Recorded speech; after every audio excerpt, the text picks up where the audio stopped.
Hello everybody and welcome back to another Dark and Darker video. Today's going to basically just be the continuation of where we left off, sort of the continuation of my Eldritch Knight build. I've been enjoying it a lot, so I thought why not make another video. Just on top of the bridge here, managed to cast off an invis and absolutely surprise this guy. I don't know how everybody's been getting on with the quests, but I've been struggling with the blacksmith quest, I think it is, like to get the Cobalt and the Ruby Silver. I just can't be asked to mine, so it just takes ages. The quests take ages for me. So luckily the dude had a pickaxe, and so luckily I managed to actually get some of it done, which was nice.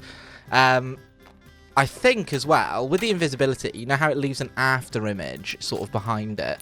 I think it just worked out there where my after image must have popped on top of the bridge, and then as I came down, I had no after image, and when he saw it, it was a little bit too late for him. It's really nice. Yeah, it's really nice, the Eldritch build for that. It's really nice for like getting that initial first engagement. I know that I needed some more Cobalt because you get 5 from a node, right? And you need 6 for the quest. So I came to the elevator room to try and finish it and found this fighter here. Managed to quickly dispatch with him. Alrighty then. And can we go wrong with plenty of Cobalt ore? No, we can't. So there we go. Managed to patch in the quest there. I was saying in the last video that I struggle switching between the magic and the melee really quickly and like fully utilizing a build because I'm still getting used to it. I'm getting better now, and I am getting more of a hang of the build. Like, it's starting to make click more and more for me. Managed to hit this guy with 2 ice bolts, invis, and we managed to outrange him on the attack with the Bardiche there.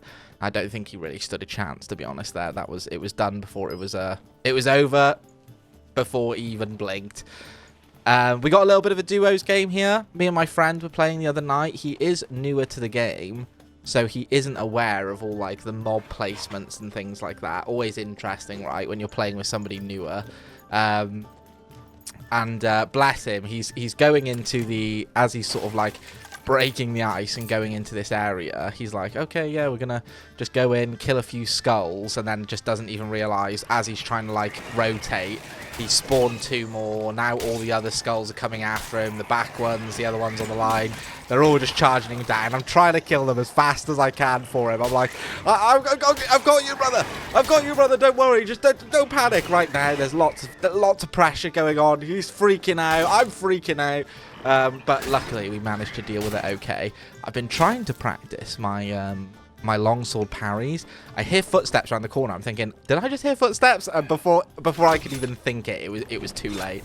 I tried to come around the corner just to try and give him a second to get a potion down. Falchion dude comes in. I managed to get the parry, but I didn't click it off, but I managed to get another one, and I did get him.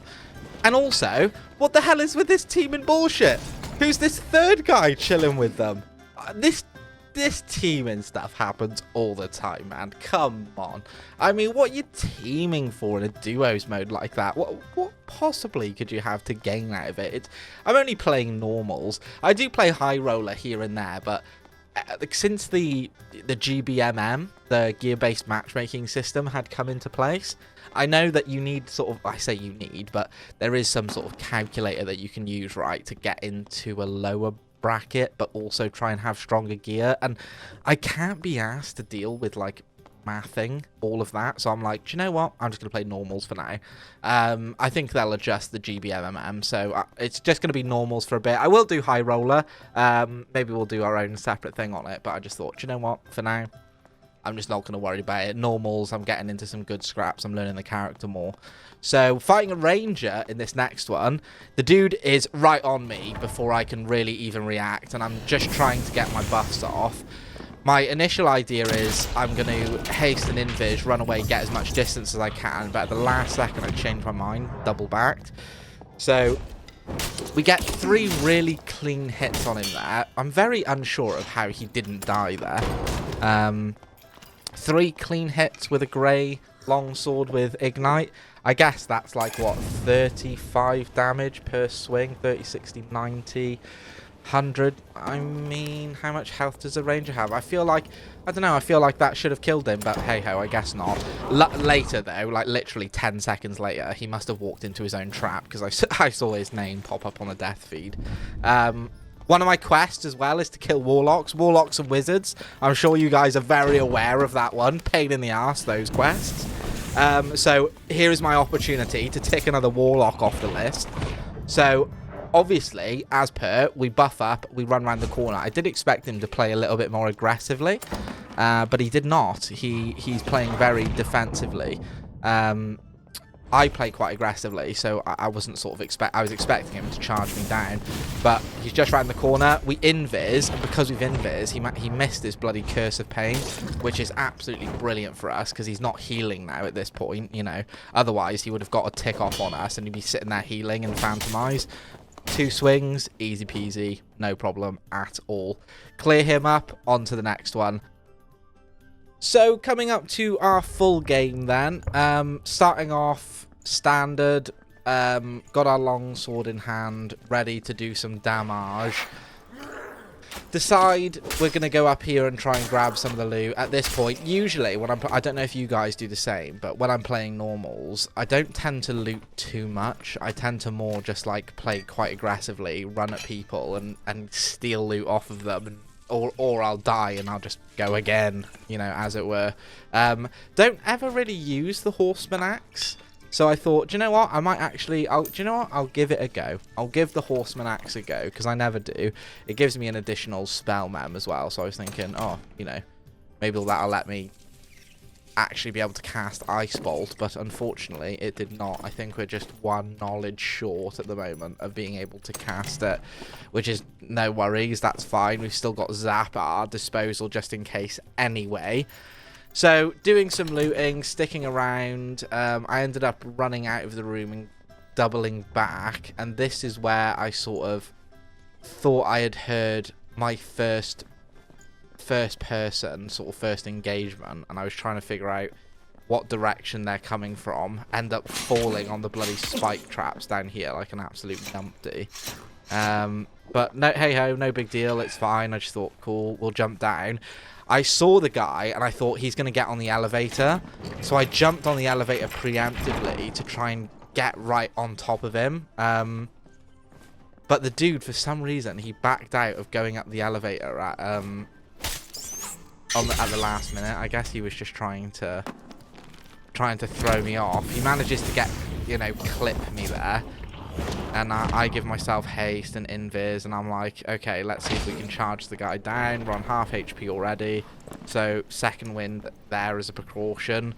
Instead of just chasing him, I'm like, okay, we need to actually use some of our spells, but so annoyingly the Ice Bolt clips on there, and I think he's just trying to get around me, so I'm just trying to give some space. I don't want to act too brash here and just charge, because I think this dude is literally just running in crossbows. This meta, by the way, for the game, this really ranged meta, look, and now he runs away and closes the door. It's like, what is this gameplay? It's like people are just literally like running away and throwing axes and double crossbows or double, do you know what I mean? It's so boring, dude, chasing somebody constantly and not like actually fighting. I mean, it is what it is. The range meta is, it is what it is, but it's got, I feel like the range meta has got to be nerfed somewhat. It just feels so boring, so lame, and everything being built on move speed as well. It's like sometimes it does feel a bit clunky, do you know what I mean? We popped invis and I fell as my invis was off, so I don't think he knew where I went, which layer I went on. So that gave me some time then to sort of like heal back up and readjust. I wasn't gonna play super aggressive and keep running after the dude when it could very well get me killed. So I noticed as we're going down, we noticed that the boss is actually being killed. It has been killed indeed, so I thought to myself, sweet, well, we'll go down to the treasure room. Likelihood is there's going to be somebody either sniffing around the stone doors or down in the treasure room, right? So, but as I got down there, look, the treasure room seems to be completely untouched, or at least the treasure pile. And so we end up hitting the treasure pile as many times as we can. I think we can only hit it like 3 or 4 times before this storm inevitably comes in anyway, and we've got to get a move on. Casually end up pulling like Abyss Cape. I mean, not quite full Abyss, obviously, but max health, true magic damage. Can't go wrong with that. I ended up selling that bad boy on the auction house for 650 gold. So, bang, one item, 650 gold from the treasure pile. We can't say no to that, right? We can't say no to that. And I didn't even have to kill the boss either, so we really did get lucky there. So we carry on moving in. We end up getting to underneath the elevator room. Sort of, well, this is actually the that little area with the goblin mage where you can get some of that minor loot on the shelves. But just to the right of us is the elevator room, and I can hear something going on in the elevator room, and so I'm like, okay, don't really want to let go of my cloak that I've just got now, because I know that's like 600-700 gold profit in my mind. So I'm like, okay, well, I really don't want to let that go. But you know, but we still want to play aggressive. We ain't out here doing nothing. We ain't around here sitting around doing nothing. So immediately I get up the elevator, no time to waste. Get up and have an aggressive look around very quickly. In the top right, you can see Oduku, or whatever that guy's name is. So that's the dude. This is that dude that we've been seeing. He manages to get a good few throwing weapons on me, and I managed to get a really clean headshot with the horseman's axe, and I know that's why he was backing up. I know that's why he was stressed out. So I try swap into my ice bolt. I hate this elevator room though, because people can so easily like dodge around your ice bolts, but it's easy for bow and arrows, but really hard for casters. So right here, folks, let's just pause it for a minute, okay? Because this right here, I believe, if somebody asked me, what is the essence of Dark and Darker at the high end, right? At that high end level, what can you expect to see? Well, this isn't exactly the high end. I mean, we are playing normals after all, but the answer I would give you is this is what you would see. You would see 330 max move speed. You would see a lot of this, right? A lot of whoa, trying to in out, whoa. And we're both we're close to death. I'm one hit, he's one hit. We're all stressed. We're all worried about what's going to happen. I've got a nice cloak on me that I'm not willing to let go. But luckily we come through. Nice and strong. Big, strong finish. Yes, I'm in my bathrobe. What are you going to do about it? So I park up for the night. I get my campfire out because I want my second win back, just in case anybody at my final hurdle is going to be around me to ruin my evening and tell me, do you know what? No, you can't get out with all your nice goodies.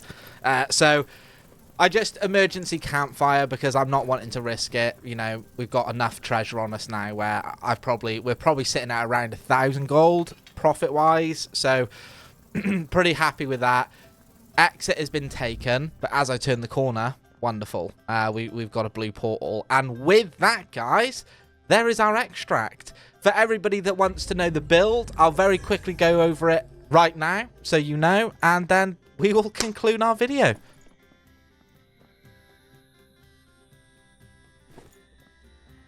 So a quick overview of the build then for those that didn't see it in the last video. So we are running weapon mastery, of course, so we can use the spell book. Sword mastery, because primarily I'm running longsword. In fact, 99.8% of the time I'm running longsword. Reactive shield for a bit of extra tankiness, although to be fair, ice shield probably could take the place of reactive shield. So therefore anybody that hits you is slowed, which could very well be very beneficial to you as well. And then swift, because mostly I am wearing plate armor, and the more move speed I can get, the better. For our skills, I'm using second wind, although if you are a better player than me, I would tell you to use sprint, because a lot of situations where you really need to catch up to kill somebody to finish the fight, sprint is what is needed rather than second wind. But if you tend to make more mistakes, I think second wind is something of a bit more of like a friendly one for you, something that can help you get past those mistakes. For our spells, I am using Ignite, Invis, and Haste. These three are your primary spells. They're the ones that are not interchangeable. They're your buffs. They're the ones that you're going to run in with. Things that are interchangeable are Zap and Ice Bolt. Ice Bolt is the one that I would recommend the most out of any other spell that the wizard has. Magic Missiles is rubbish. I got it thinking that when you have slower cast speed, you cast less magic missiles. So as a warrior, naturally, when you're throwing out magic missiles, you don't fire off all of the missiles, which I didn't realize. So don't grab this one. Absolutely useless. Fireball can be good in situations. Slow can be good in situations, but mostly just because we haven't got very much knowledge on the base stats, we're wanting to run Zap and Ice Bolt, because all I need is 2 knowledge then, and I get my Ice Bolts to slow people down as I'm sort of, you know, if I'm needing to catch up with them. But if you are wanting to be a bit more aggressive, you could replace it with possibly Ice Mastery or Fire Mastery in with the Swift slot. Ice Mastery obviously is going to lock people up so you can catch up with them quicker, and Fire Mastery is going to lower that physical healing and magical healing once you've ignited with your sword and you go in, fireball somebody, zap somebody. That's going to, you know, get that Fire Mastery going, perhaps, if you want to be a bit more aggressive. But there you go, guys. That's the build. Thank you very much, everybody, for watching. I will see you in the next video. The next video, shall we do High Roller? I think we shall. Shall we try the build in High Roller? I think that could be fun. So next time, guys, I will see you in High Roller. Until then, I'll see you in the next video. Thanks so much for all the support, guys. Make sure to subscribe, and I'll see you in the next one. Bye-bye-bye. You there, if you could subscribe, that would just be the absolute best. I just want to thank everybody again, and hopefully I'll see you in the next video. Bye bye for now.